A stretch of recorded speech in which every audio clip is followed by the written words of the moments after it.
Hello guys, good evening. So for today's ganap tayo ay magluluto ng ating mabilisan na merienda kasi nagugutom na ako and alas 10 na ng gabi. Ayan guys, alas 10 na ng gabi dito sa amin. And napagdesisyonan ko, big word, na magluto ng mabilisang merienda kasi nagugutom ako at gusto kong kumain bago matulog. So let's go guys, papakita ko sa inyo yung ating napaka-basic na mga ingredients sa paggawa ng ating homemade tortilla pizza. So, ito yung mga kakailanganan natin na mga ingredients sa paggawa ng ating tortilla pizza. So, kailangan natin ng cheese. Kahit anong cheese, pwede nyo yung ilagay. Basta depende sa inyo kung ano yung cheese na gusto nyo. And then, ito yung bread natin na tortilla. Gagawin natin siyang pizza base na bread. And then, lalagyan lang natin ng turkey. So, ayan guys, let's go! Gawa na tayo ng pangmerienda.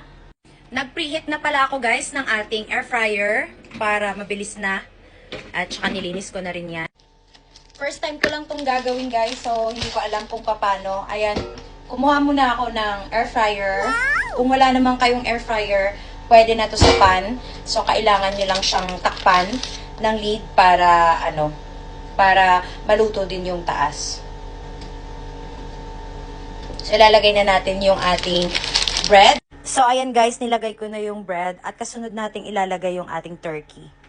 Kung wala kayong turkey guys, pwede naman ham or pwede naman egg, scrambled egg. Depende sa inyo guys kung ano yung gusto nyong ipalaman sa turkey nyo. Or sorry, sa pizza nyo.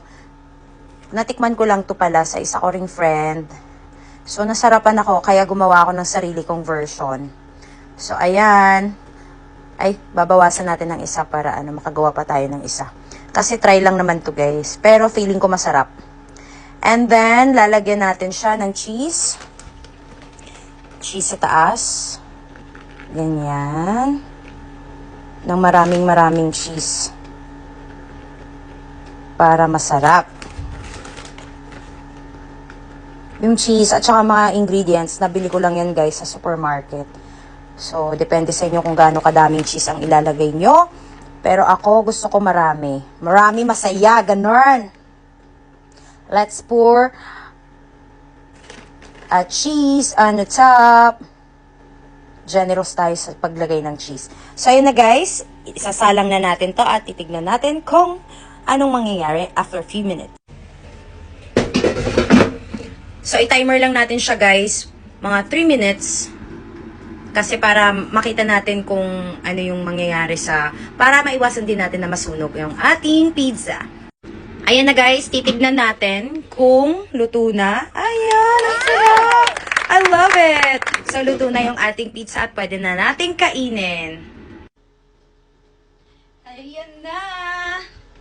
So, ilalagay na natin siya guys sa ating plato. Siyempre, kailangan natin ng pangdakot. Pangdakot talaga. So, saglit lang guys, kukuha lang ako ng aking sandok or di kaya, ano ba tawag nito? Tongs pala guys, tongs. So, eto, may nakita ako na pwede na rin tong gamitin kasi medyo mainit siya kung kailangan natin ng tongs at saka yung smasher, ano ba? Smasher ko pala to guys. So, pag wala kayong tongs, pwede din naman sandok or kahit ano na lang yung pwede nyong gamitin para hindi lang kayo mapasok. So, ayan. Dadahan-dahanin natin siya. And, ayan. Uy, yung sarap guys. Ang sarap siyang pamerienda. Ayan! Homemade pizza. First time kong gumawa. I'm so very proud. Charas! So, ayan. Titikman na natin siya, guys. So, hihiwain muna natin. So, ayan, guys. Hihiwain natin. Tignan nyo naman ang sarap! I'm so proud. Hihiwain muna natin. So, kailangan nating hawakan yung ating bread para hindi siya gumalaw.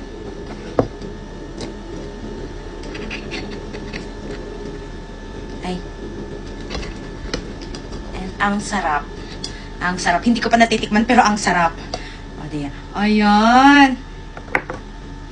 Oh, diba? Oh my gosh. Yun. So, let's do this. Perfect. Perfect siya sa pangmerienda. Perfect.